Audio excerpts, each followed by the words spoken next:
Flagrante de desmatamento. A área de preservação ambiental da Grande BH é devastada. Defesa Civil interdita edifício comercial. Medida é tomada depois de incêndio no centro de BH. Coletivos são destruídos. Briga dentro do ônibus teria motivado os atos de vandalismo. Família vive terror na capital. Bandidos tentam levar 3 crianças como reféns em assalto. Com a bola toda, Mineirão concorre ao título de melhor estádio do mundo. Acompanhe agora aqui na Band.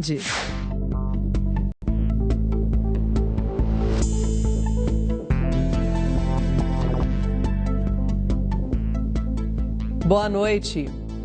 Hoje foi dia de combate ao desmatamento em Contagem. Uma grande área de preservação ambiental estava sendo devastada para dar lugar a um loteamento irregular.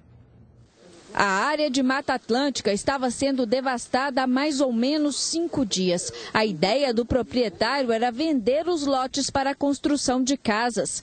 O total da área devastada passa de 10 mil metros. No local, vestígios de que pessoas estavam trabalhando e saíram às pressas. Restos de fogueira, marmitas, garrafas com água e marca de tratores. A operação foi montada após denúncias. Numa área fechada como essa, se a gente pegar todas as áreas em volta, só foram descobertas por causa de denúncias, porque às vezes acontece de uma forma tão rápida, quando chega já está cheio de casa. E aí para você conseguir de novo, para poder colocar tudo em ordem, demora muito. Então é importante que todo aquele que veja uma situação dessa, ele tem que denunciar. O proprietário deve ser autuado por crime ambiental. A multa passa de R$70 mil. Crime ambiental é um crime sem fiança. E se ele for preso em flagrante, provavelmente ele terá a sua prisão decretada. Pode ter a sua prisão decretada. Está interditado o edifício comercial atingido pelo incêndio na Avenida Paraná, na região central de Belo Horizonte. Segundo a Defesa Civil, este é um procedimento normal nesse tipo de caso, até que sejam feitos os reparos no local. O quarteirão teve que ser isolado durante os trabalhos dos bombeiros e os comerciantes vizinhos precisaram sair do local. As chamas destruíram totalmente a loja. As causas do incêndio estão sendo investigadas pela Polícia Civil. Segundo a Prefeitura, a empresa estava com alvará de funcionamento em dia. E o incêndio durou quase 2 horas e foi controlado com a ajuda de moradores vizinhos que se mobilizaram para evitar que o fogo se alastrasse para outras lojas e apartamentos residenciais.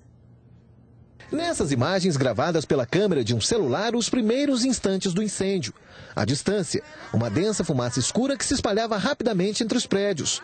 No quarteirão da Avenida Paraná, entre as ruas Tamoios e Carijós, policiais do Batalhão de Trânsito se apressavam no isolamento do local. As primeiras informações davam conta de que uma casa de pesca estaria em chamas.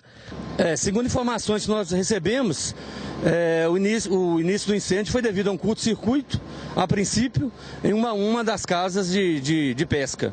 E rapidamente se espalhou para outra casa de pesca. Acionados, quase 30 bombeiros de 2 batalhões se mobilizaram no combate às chamas. Até a escada Magiros foi utilizada para tentar conter o avanço do fogo. Neste outro vídeo, foi possível identificar moradores dos prédios vizinhos tentando ajudar no combate ao fogo, utilizando mangueiras improvisadas.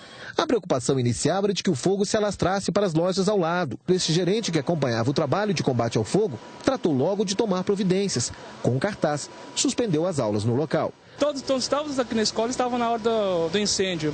Aí acabou que vimos o foco, aí dispensamos funcionários, descemos, aí por orientação dos policiais, nós fechamos a escola e ficamos aguardando ali até a hora de permanecer. O mesmo cuidado dos bombeiros mobilizados, que utilizavam cilindros e muita água para tentar minimizar o desgaste sofrido em meio aos escombros. Pelo menos 2 grandes adversários. Quais foram as dificuldades para combater esse incêndio? Dificuldade? A grande quantidade de fumaça, uma fumaça bastante escura, né, que foi uma das principais dificuldades encontradas pelo Corpo de Bombeiro.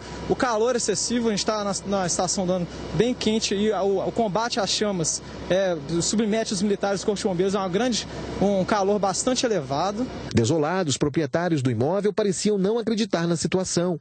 Aos prantos, parentes se abraçavam. Foram quase 2 horas de incêndio e no início da noite, bombeiros ainda trabalhavam no interior da loja para tentar combater pequenos focos de incêndio. Do lado de fora do estabelecimento, objetos que ficaram completamente destruídos pelas chamas.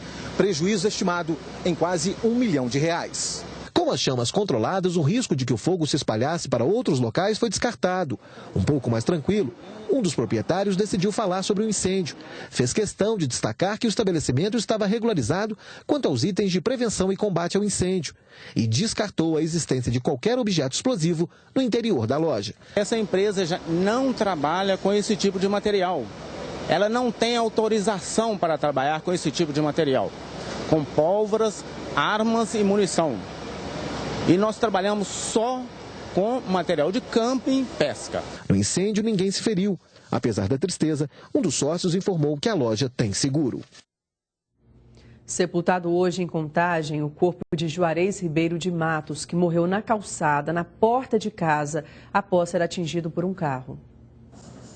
Comoção entre familiares e amigos no enterro do pintor Juarez Ribeiro de Matos, de 42 anos. A imprensa não pôde acompanhar o cortejo, mas o irmão tentou traduzir o sentimento da família. É uma dor incontrolável, né? Uma perda, uma coisa assim que não tem explicação. Nós queremos é justiça, nós não queremos nada além de justiça. O acidente foi na noite do último domingo. Juarez estava na calçada, na porta de casa em Contagem, em companhia de duas filhas, uma de 4 e outra de 7 anos, quando eles foram atingidos por um carro em alta velocidade que subiu no meio-fio e em seguida bateu em um poste. De acordo com a polícia, na delegacia, o motorista alegou que tentou desviar de uma pessoa que atravessou na frente do veículo, mas uma testemunha que estava logo atrás não confirmou a versão do autor. Uma das crianças atropeladas recebeu alta e já está em casa. A outra passou por uma cirurgia e continua em observação. Juarez Ribeiro de Matos deixa a esposa e 4 filhas. Ele era um cara excepcional, trabalhador, um exemplo para mim como irmão. Então, assim, não tem muito o que falar. Eu gostaria mesmo é que as autoridades competentes tomassem providências para retirar, entendeu, de circulação mesmo essas pessoas que ainda insistem em ficar usando álcool e dirigindo, entendeu, e tirando a vida das pessoas. E falando nisso, em Pouso Alegre, mais uma vez, motociclistas em alta velocidade foram flagrados pela polícia. Muitos alegam que as boas condições da rodovia Fernão Dias são atrativos para cometer a infração e colocar a vida de todos em risco. Uma ronda de rotina acabou se transformando em mais uma operação da PRF de Pouso Alegre por causa do volume de infrações flagradas. Foram 27 motos abordadas e nessas motos foram feitas 40 notificações, 2 CNHs recolhidas estavam com problema, 1 embriagado e 2 conduzidos por racha. Os policiais flagraram cerca de 100 motos em alta velocidade. Desta vez, motociclistas foram notificados por dirigir em alta velocidade, sob efeito de álcool, com carteira de habilitação vencida e por disputarem racha na altura da cidade de Extrema, divisa com São Paulo. O radar registrou uma moto a 212 e outra a 211 quilômetros num trecho com limite de 80 quilômetros por hora. O grupo, na maioria, estava na faixa de 180 a 190, os 2 do racha estavam, um a 211 e outro a 212. Outros 27 motociclistas foram flagrados trafegando em alta velocidade e fazendo manobras arriscadas. Neste último, os condutores saíram da capital e alegaram que as condições da Fernão Dias é um grande atrativo. No caso da Fernão Dias, privatizada, no caso da BR-459, ela foi toda reformada também, ou seja, a situação do asfalto está muito boa. Um ônibus foi incendiado e outros 2 foram destruídos na manhã desta terça-feira em Santa Luzia. O ataque aos veículos teria começado depois de uma briga. As imagens mostram momentos antes do coletivo ser completamente atingido pelo fogo. Por causa do combustível usado para começar o incêndio, as chamas tomaram conta de parte da rua. Repare que por pouco elas não atingiram este carro, que estava parado do outro lado. Os primeiros policiais que chegam no local tentam conter as chamas. Moradores também jogam areia para evitar que o fogo alastre. Alguns minutos depois, o coletivo já está completamente tomado pelo fogo. O corpo de bombeiros chega para controlar o incêndio. De acordo com a polícia, a confusão teria começado depois que um menor pulou a catraca do coletivo para não pagar a passagem. Ele teria sido agredido por um dos fiscais, atitude que revoltou os passageiros. Nós não temos a identificação ainda dos agressores, mas todos os ônibus eles possuem câmera de filmagem em seu interior, então a perícia já foi acionada para levantar essas imagens e a gente poder identificar quem são os fiscais. A confusão começou por volta de 6h30 da manhã, quando os coletivos tinham acabado de deixar o ponto final. Este homem estava em um dos ônibus. O rapaz que se diz funcionário da empresa, ele agrediu um passageiro que era de menor. E assim que o pessoal desceu do ônibus para poder perguntar por que ele estava fazendo aquilo, ele tirou o revólver. Quem mora no bairro considerou o protesto como uma forma de chamar a atenção das autoridades para os problemas vividos por eles no bairro Santa Matilde, em Santa Luzia. Os horários dos ônibus nunca são cumpridos e assim, os ônibus que a gente vai estar em péssimas condições de estar rodando, entendeu? E a gente sempre está reclamando, agora eles tiraram os trocadores, então fica mais difícil ainda, porque o trabalho do motorista é dobrado. Além do ônibus que foi incendiado, outros 3 foram apedrejados e ficaram bastante danificados. Ninguém ficou ferido. Todos os envolvidos na confusão foram encaminhados para a companhia da Polícia Militar. As testemunhas devem ser ouvidas e o caso será investigado pela Polícia Civil. Uma testemunha da confusão foi ouvida na delegacia nessa tarde e imagens gravadas por câmeras serão usadas pela polícia para descobrir a autoria dos atos de vandalismo.